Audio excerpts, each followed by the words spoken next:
اللہ تبارک و تعالیٰ نے ہر انسان کے اندر ایک جسٹس بٹھایا ہوا ہے، صحیح، جو کوئی کسی کو بتانے کی ضرورت نہیں ہے کہ میں نے غلط کیا ٹھیک کیا، آپ نے غلط کیا ٹھیک کیا، وہ جسٹس آپ کو بتا دیتا ہے بالکل صحیح، کہ آپ نے کون سی بات غلط کی، کون سا کام غلط کیا ہے، تو وہ جسٹس آپ کو بتائے گا۔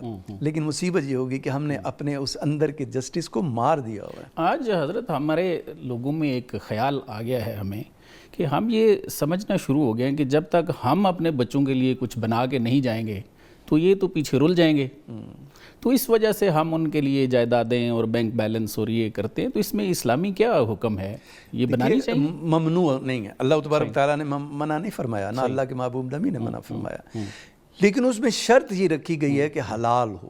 صحیح، اور بات دیکھیے کہ قبر کے اندر، حشر کے اندر میں اپنے اعمال کا جواب دہ ہوں۔ صحیح، مجھے یہ چیز اپنے ذہن میں رکھنی چاہیے، مجھے یہ چیز اس کا علم ہونا چاہیے کہ میری آل اولاد، میرے بہن بھائی، میں جن کے لیے کما رہا ہوں، محل بنا رہا ہوں، جاگیریں بنا رہا ہوں، وہ جواب دہ نہیں ہے، میں اللہ کے حضور جواب دہ ہوں۔ اور اللہ نے فرمایا کہ ایک ایک چیز کا تجھ سے میں حساب لوں گا۔ صحیح، کمائی کیسے کی ہے، خرچ کیسے کیا ہے، صحیح، تو ہمیں وہ تیاری کرنی ہے کہ ہم اللہ کو کیا جواب دیں گے کہ ہم نے یہ محل بنائے ہیں جگہ، ہاں حلال طریقے سے اگر اللہ نے آپ کو توفیق دی ہے اور آپ اللہ کو جواب دے سکتے ہو تو پھر آپ بنائیں۔ لیکن انسان دیکھیے، اللہ تبارک و تعالیٰ نے ہر انسان کے اندر ایک جسٹس بٹھایا ہوا ہے، صحیح، جو کوئی کسی کو بتانے کی ضرورت نہیں ہے کہ میں نے غلط کیا ٹھیک کیا، آپ نے غلط کیا ٹھیک کیا، وہ جسٹس آپ کو بتا دیتا ہے بالکل صحیح، کہ آپ نے کون سی بات غلط کی، کون سا کام غلط کیا ہے، تو وہ جسٹس آپ کو بتائے گا۔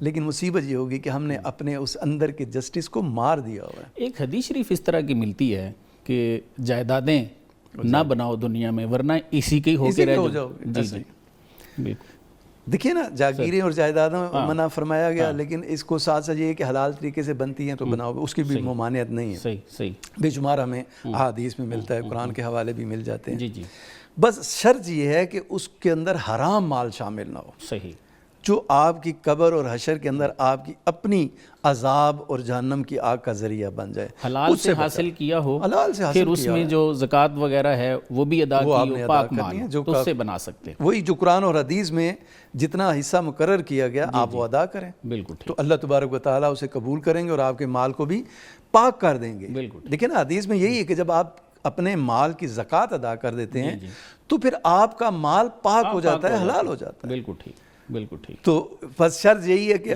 وہ جاگیریں بنائیں، جاگیریں جائیدادیں بھی بنائیں، لیکن حلال طریقے سے، بالکل جو اللہ نے ان کے مقدر میں لکھا ہے وہ انہیں ملے گا۔ بالکل صحیح، اگر وہ حرام طریقے سے بنائیں گے تو اپنی آخرت خراب کریں گے، قبر اور حشر کے اندر عذاب ان کا مقدر بن جائے گا۔ بالکل ٹھیک۔